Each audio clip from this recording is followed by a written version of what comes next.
আপনারা অনেকেই জানতে চান যে আমরা কিভাবে আমাদের উৎপাদিত সূর্যমুখী তেল বা সরিষার তেল বা তিলের তেল ফিল্টার করি। আপনারা দেখতে পাচ্ছেন যে আমাদের বাম পাশে যে ফিল্টার মেশিনটা আছে, আমরা এই ফিল্টার মেশিন ব্যবহার করে তেল ফিল্টার করি। এটা একটা ভ্যাকুয়াম ফিল্টার মেশিন।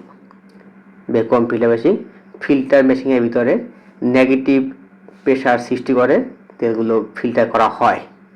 আর ফিল্টার মেশিনের উপরে যে একটা কাপড় দেখা যাচ্ছে, এটা একটা আলগা কাপড়, এর নিচে আছে মূল ফিল্টার কাপড়টা। আমরা আপনাদেরকে এই আগেগুলো দেখিয়েছি। আর ঠিক একই সাথে আমাদের যে ডান পাশের ডেস্কটা আছে, সেখানে আজকে যেগুলো অনলাইনে বুকিং যাবে সেগুলোর মেমো লেখা হচ্ছে এবং এগুলো আমরা কিন্তু অনলাইনে পাঠিয়ে দিই। আমরা প্রতিদিন বিকালে ঠিক সন্ধ্যার আগে বা পরে স্টেট ফার্স্ট কুরিয়ারে গাড়ি এসে আমাদের পণ্যগুলো নিয়ে যায়। আর আমরা সারা বাংলাদেশে কিন্তু ক্যাশ অন ডেলিভারিতে পণ্য দেই, কোনো অগ্রিম পেমেন্ট নেই না। আমরা প্রত্যেকটা পার্সেলের সাথে আমরা একটা মেমো দেই, কন্ডিশন পেপার দেই এবং কিভাবে আমাদের তেলগুলো ব্যবহার করতে হয় সেগুলো উল্লেখ করে দেই। বর্তমানে বাজারে কোল্ড প্রেস নামে অনেক তেল পাওয়া যায়, বাট একই সাথে কোল্ড প্রেস বলে তারা, আবার বলে যে উচ্চ তাপে রান্না করা যায়, ডিপ ফ্রাই করা যায়। কিন্তু যেগুলো কোল্ড প্রেস তেল সেখানে কখনোই উচ্চ তাপে বা ডিপ ফ্রাই করা যায় না। এটা আসলে আপনারা অনেকেই হয়তো জানেন না, কারণ কোল্ড প্রেস তেল উৎপাদনই হয় 50 ডিগ্রি বা এর আশেপাশে তাপমাত্রায়, অর্থাৎ সেই তেল কখনোই উচ্চ তাপে রান্না করার উপযোগী না।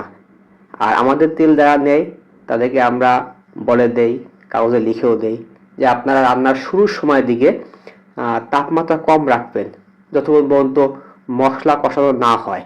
মশলা কষানো হলে যখন পানি দেবেন তারপর তাপমাত্রা বাড়িয়ে দেন। আর তা না করে যদি আপনার শুরুতেই তাপমাত্রা বাড়িয়ে দেন, তাহলে তেলটা খুব তাড়াতাড়ি পুড়ে যাবে এবং অক্সিডাইজ হয়ে যাবে। মানুষ কোল্ড প্রেস তেল কেনে এর পুষ্টিগুণ উপভোগ করার জন্য, আর আপনারা যদি সেটা পুড়ে ফেলেন তো তখন পুষ্টিগুণ তো পাবেনই না, উল্টা একটা তিক্ত স্বাদ পাবেন। আমরা এই ফিল্টার মেশিন থেকে আমরা সাধারণত তেলগুলো বোতলজাত করি এবং প্রত্যেকটা তেলের সাথে আমরা যে বোতল দেই একদম ইনটেক ফ্যাক্টরি থেকে আনা সেই পট দেই আমরা। আমাদের বিসিকে ফ্যাক্টরি আছে তেল পট বানাবার, সেই পটগুলো আমরা ব্যবহার করি আমরা। এবং ডান পাশে দেখতে পাচ্ছেন যে তেলগুলো আমাদের প্যাকেজিংয়ের কাজ শুরু হয়ে গেছে, যেহেতু বিকালে তেলটা নিয়ে যাবে। এবং প্রথমে আমরা কিন্তু তেলের যে সিপিটা আছে ওটা খুব ভালো করে কস্টাপ দিয়ে পেঁচাই দিই আমরা, যেহেতু কুরিয়ারে যাবে, অনেক হাত বদল হবে, গাড়িতে উঠবে, কেউ হাবে নামাবে ওদের, তারপর আবার রাইডারে গাড়িতে করে নেবে। যার কারণে আমরা চেষ্টা করি খুব ভালোভাবে প্যাকেজিং করার জন্য, কারণ যেহেতু আমরা কোনো অগ্রিম পেমেন্ট নেই না, অতএব আপনার বাড়িতে নিরাপদে পৌঁছানোর আগ পর্যন্ত কিন্তু ওটা আমাদেরই পণ্য, আর নষ্ট হলে কিন্তু আমাদের নষ্ট হয়।